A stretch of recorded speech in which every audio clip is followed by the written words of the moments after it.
कहानी की शुरुआत होती है हेक्टर नाम के एक जादूगर से जो न्यूयॉर्क शहर में अपना नाम बनाने के लिए जी तोड़ मेहनत कर रहा था। वो नाचने गाने और पियानो बजाने में भी माहिर था, लेकिन उसे किसी भी थिएटर में काम नहीं मिल रहा था। एक दिन वो एक जानवर खरीदने गया जिसके साथ वो जादू दिखा सके। तभी उसे किसी के गुनगुनाने की आवाज सुनाई दी और उसने अंदर जाकर देखा कि एक नन्हा क्रोकोडाइल अपने पिंजरे में गाना गा रहा था। हेक्टर को वो बहुत पसंद आया और उसने क्रोकोडाइल को खरीद कर उसका नाम लाइल रखा। जब वो लाइल को घर लाया तो वो काफी डरा सहमा था, लेकिन जब हेक्टर ने गाना बजाना शुरू किया तो लाइल ने भी उसके साथ मिलकर बेहतरीन डांस किया। अब हेक्टर को अपना शो दिखाने के लिए एक थिएटर बुक करना था, लेकिन पैसे न होने की वजह से उसे अपना घर गिरवी रखना पड़ा। फिर उसने लाइल के साथ काफी मेहनत की और अपने शो के इश्तेहार पूरे शहर में छपवा दिए। आखिरकार शो का दिन आया, लेकिन स्टेज पर जाते ही बेचारा लाइल काफी डर गया और इतने सारे लोगों के सामने वहीं जमा रह गया। हेक्टर का शो बुरी तरह पिट चुका था, इसलिए अब उसे अपना घर छोड़ना पड़ा। वो लाइल को ऊपर के कमरे में छिपाकर खुद शहर में पैसे कमाने का जरिया ढूंढने लगा। इसके 18 महीने बाद प्रिम्स परिवार उस घर में रहने आया। मिस्टर प्रिम एक टीचर थे। मिसेस प्रिम को हरी सब्जियां खाने का बहुत शौक था, इस पर उन्होंने कई किताबें भी लिखी थी। उनके बेटे जॉश को शहर की भाग दौड़ से काफी डर लगता था,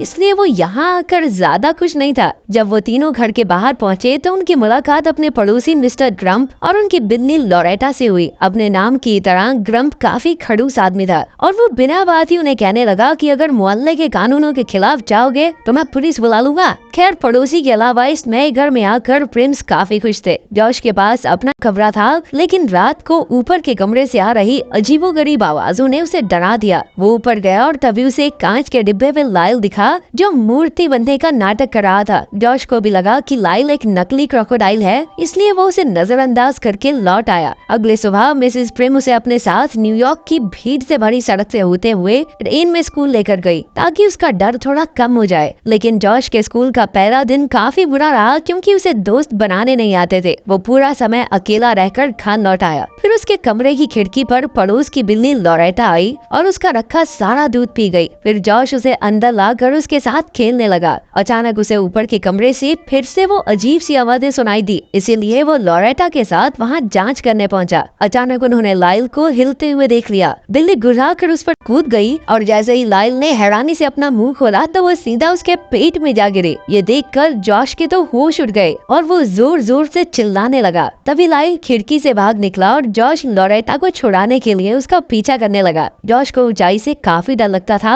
लेकिन इस बार वो अपने डर को हराते हुए नीचे उतर गया। वहीं जब ग्रम्प को इतना शोर सुनाई दिया तो उसे शक होने लगा कि कुछ तो गड़बड़ जरूर है। उधर लाइल का पीछा करते करते जॉश एक सुनसान गली में आ पहुंचा, जहां एक आदमी ने उसे लूटने की कोशिश की। जब लाइल ने जॉश को चोर के साथ देखा तो उसने एक जबरदस्त दहाड़ से उसे डराकर भगा दिया। इसी दहाड़ के साथ वो बिल्ली लोरेटा भी उसके पेट से बाहर आ गई। अब जॉश को वापसी का रास्ता नहीं पता था, इसलिए लाइल उसे वापस घर ले आया। इसके बाद जॉश रास्तों से होता हुआ स्टेशन तक पहुंच गया, क्योंकि अब उसका डर निकल चुका था। वो बिना अपनी माँ की मदद के सीधा स्कूल तक पहुंच गया। स्कूल की लाइब्रेरी में जॉश ने ट्रूडी नाम की एक लड़की से दोस्ती करने की कोशिश की, लेकिन वो इतना नर्वस था कि अपनी बात बोल ही नहीं पा रहा था, तो ट्रूडी बिना जवाब दिए चली गई। फिर रात को जॉश एक बार फिर से लोरेटा और लाइल के साथ सड़कों पर घूम रहा था। लाइल के साथ रहकर जॉश ने अपने डर पर काबू पा लिया था और उन्होंने मजे से छत पर बैठकर स्वादिष्ट चीजें खाई। जॉश ने अपनी माँ के सख्त होने की वजह से ऐसी चीजें कभी नहीं खाई थी। फिर उसने बताया कि मिसेस प्रिम असल में उसकी असली माँ नहीं, बल्कि सौतेली माँ है।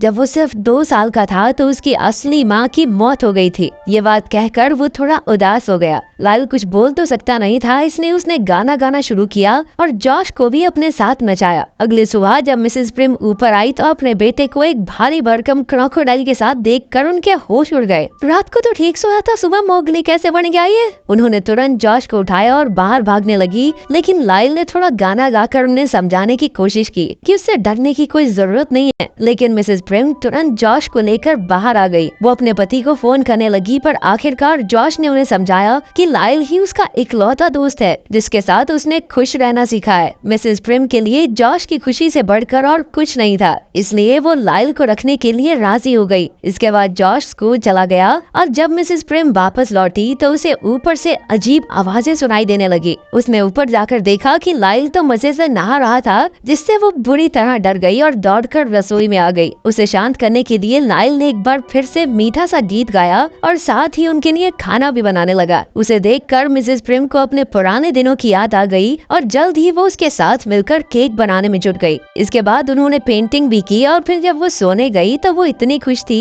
कि मिस्टर प्रिम को उस पर शक हो गया कि चक्कर चल रहा है इसका कहीं पे, मेरे साथ तो इतनी खुश नहीं हो सकती। जब जॉश स्कूल से लौटा तो लाइल और अपनी माँ को नाचते गाते देख वो भी उनके साथ शामिल हो गया और फिर रात को वो तीनों शहर में सैर सपाटे पर निकल गए। उधर उनके शोर की वजह से उनके पड़ोसी गंप का शक बढ़ता जा रहा था, इसलिए उसने अपनी खिड़की के बाहर कैमरे लगवा दिए। एक सुबह जब मिस्टर प्रिम ने अपनी पत्नी को पिज्जा बनाते देखा तो उसने पूछ ही लिया कि क्या उसकी जिंदगी में कोई नया आ गया है। अपने पति का शक दूर करने के लिए मिसेस प्रिम को उसे लाइल के बारे में बताना ही पड़ा। जैसे ही उसने लाइल को देखा उसकी सिट्टी पिट्टी गुम हो गई और वो भागने लगा, लेकिन तभी दरवाजे पर हेक्टर आ गया। लाइल उसे देखकर काफी गुस्सा हो गया क्योंकि हेक्टर उसे यूं ही लावारिस छोड़कर चला गया था, लेकिन हेक्टर ने जैसे तैसे गाने गाकर उसे मना ही लिया। फिर मिसेस प्रिम ने मकान मालिक को फोन किया तो पता चला कि हेक्टर के कॉन्टैक्ट के मुताबिक वो साल में 15 दिन अपने घर में रह सकता है। बाद में हेक्टर, जॉश और लाइल मिलकर रात तक गाने बजाते रहे, जिससे मिस्टर प्रिम और ग्रम्प ढंग से सो नहीं पाए। अगले दिन मिस्टर प्रिम इस सबसे परेशान होकर अकेला ही दौड़ने निकल गया। इसके बाद मिसेस प्रिम, जॉश और हेक्टर लाइल को भी अपने साथ शहर घुमाने ले आए। कोई सोच भी नहीं सकता था कि शहर की सड़कों पर एक क्रोकोडाइल घूम रहा है। उस दिन उन सब ने खूब मस्ती की और मिस्टर प्रिम ने घर लौटकर देखा तो सब मिलकर खेल रहे थे। वो अब भी एक क्रोकोडाइल का उसके घर में रहना इमेजिन नहीं कर पा रहा था, इसलिए लाइल ने उसका मन बदलने का फैसला किया। वो उसके रेसलिंग के पुराने कपड़े लेकर उसके पास गया और लड़ने को कहा और फिर उसे खुश करने के लिए जानबूझकर हार भी गया। इससे मिस्टर प्रिम में भी जोश आ गया और उसकी लाइल से अच्छी दोस्ती हो गई। एक दिन हेक्टर ने उन सबको जबरदस्त मैजिक शो दिखाया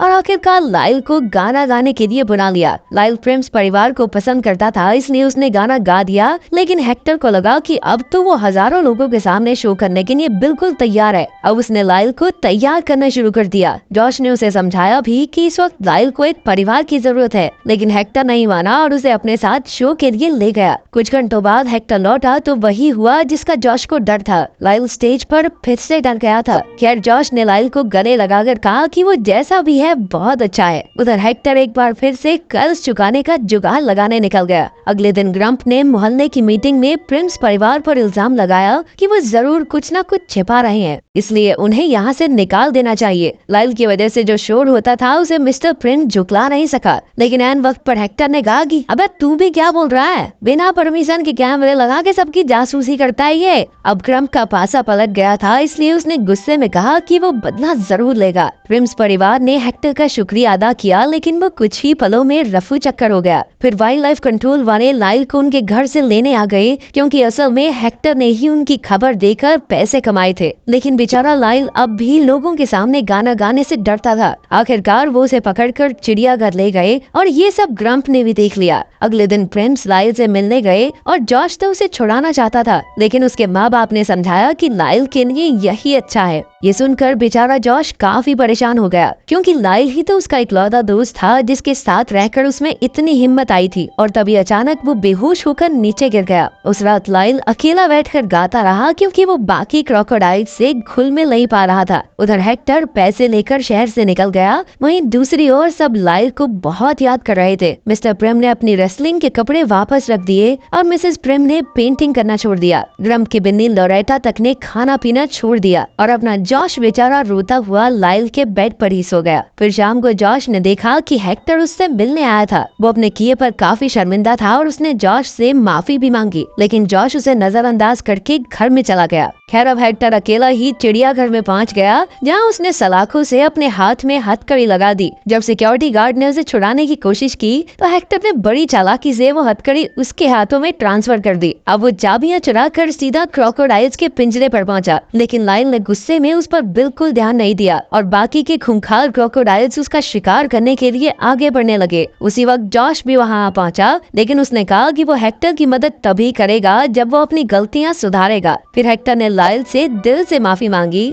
और कहा कि अब से वो अपने असली परिवार यानी प्रिंस के साथ रह सकता है। ये सुनते ही लाइल उनके साथ भागने को तैयार हो गया, लेकिन तब तक बहुत देर हो गई थी और पुलिस बाहर खड़ी उनका इंतजार कर रही थी। हेक्टर ने कहा कि वो बाइक पर भाग सकते हैं, लेकिन जॉश कहने लगा कि कब तक लाइल ऐसे छिपकर जीता रहेगा, उसे अपनी असलियत दुनिया के सामने लानी ही चाहिए। तभी उसे अपने स्कूल के डांस शो वाले वाली बस दिखाई दी और वो समझ गया कि अब यही एक रास्ता है। फिर हेक्टर ने जादू से पुलिस का ध्यान भटकाया और जॉश लाइल के साथ बाइक पर भाग निकला। वो शो पर पहुंचे लेकिन लाइल को देखकर ट्रूडी भी डर गया। फिर जॉश ने उसे सब समझाया और आखिरकार ट्रूडी उन्हें अपनी जगह स्टेज पर भेजने के लिए मान गई। जैसे ही वो दोनों स्टेज पर पहुंचे तो सभी लोग एक असली क्रोकोडाइल को देखकर घबरा गए। उन्हें देखकर लाइल भी डर गया और अब पुलिस भी उन्हें पकड़ने आ चुकी थी। उसी वक्त जॉश ने गाना शुरू कर दिया और उसे देखकर आखिरकार लाइल ने भी अपने डर को हराया और हजारों लोगों के सामने गाने लगा। उसका गाना देखकर सब दीवाने हो गए और आखिरकार पुलिस भी पीछे हट गई। एक महीने बाद प्रिंस कोर्ट में थे